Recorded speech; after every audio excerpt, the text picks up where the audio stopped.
सलामुअलैकुम दोस्तों, अगर आप सिंध एग्रीकल्चर यूनिवर्सिटी टंडो आदम के स्टूडेंट हैं या ग्रेजुएट हैं तो आपके लिए एक बेहतरीन इंटरनेशनल अपॉर्चुनिटी आ चुकी है। Food and agriculture organization FAO of the nation hiring. आज की वीडियो में हम बात करेंगे आप इस इनोवेटर कैसे अप्लाई कर सकते हैं। FAO को अपने प्रोजेक्ट के लिए इनोवेटर्स की चाहिए। फील्ड डेटा कलेक्शन के लिए यह काम सिंध के मुख्तलिफ डिस्ट्रिक्ट में होंगे, जिनमें शामिल हैं उमरकोट, मीरपुर खास, शहीद बेनज़ीराबाद, सजावल, सांगड़ और हैदराबाद।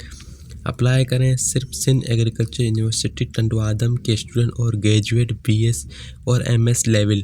प्रेफरेंस उन्हें ही दी जाएगी जिनके पास पहले से सर्वे या फील्ड डेटा कलेक्शन का एक्सपीरियंस है। आपको फील्ड में जाकर काम करने के लिए तैयार होना चाहिए। अप्लाई करने का तरीका बहुत सिंपल है। आपको एक फॉर्म फिल करना होगा, लिंक डिस्क्रिप्शन में है। डेडलाइन याद रखें, अपने 31 मई 2026 से पहले अप्लाई करना है।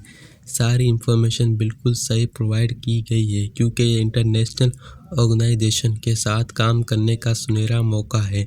अगर आपका कोई भी मसला हो रहा है या मज़ीद मालूमात चाहिए तो आप doctor Ibrahim Khaskheli focal person से कांटेक्ट कर सकते हैं। उनकी ऑफिशियल ईमेल और व्हाट्सएप नंबर स्क्रीन पर शो हो रहा है।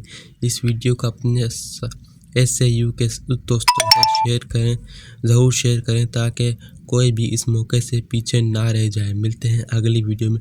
अल्लाह हाफिज़। Thank you so much for watching my video. Please subscribe, share, अपने दोस्तों के साथ लाजमी शेयर करें जो SAU के स्टूडेंट हैं। Thank you so much.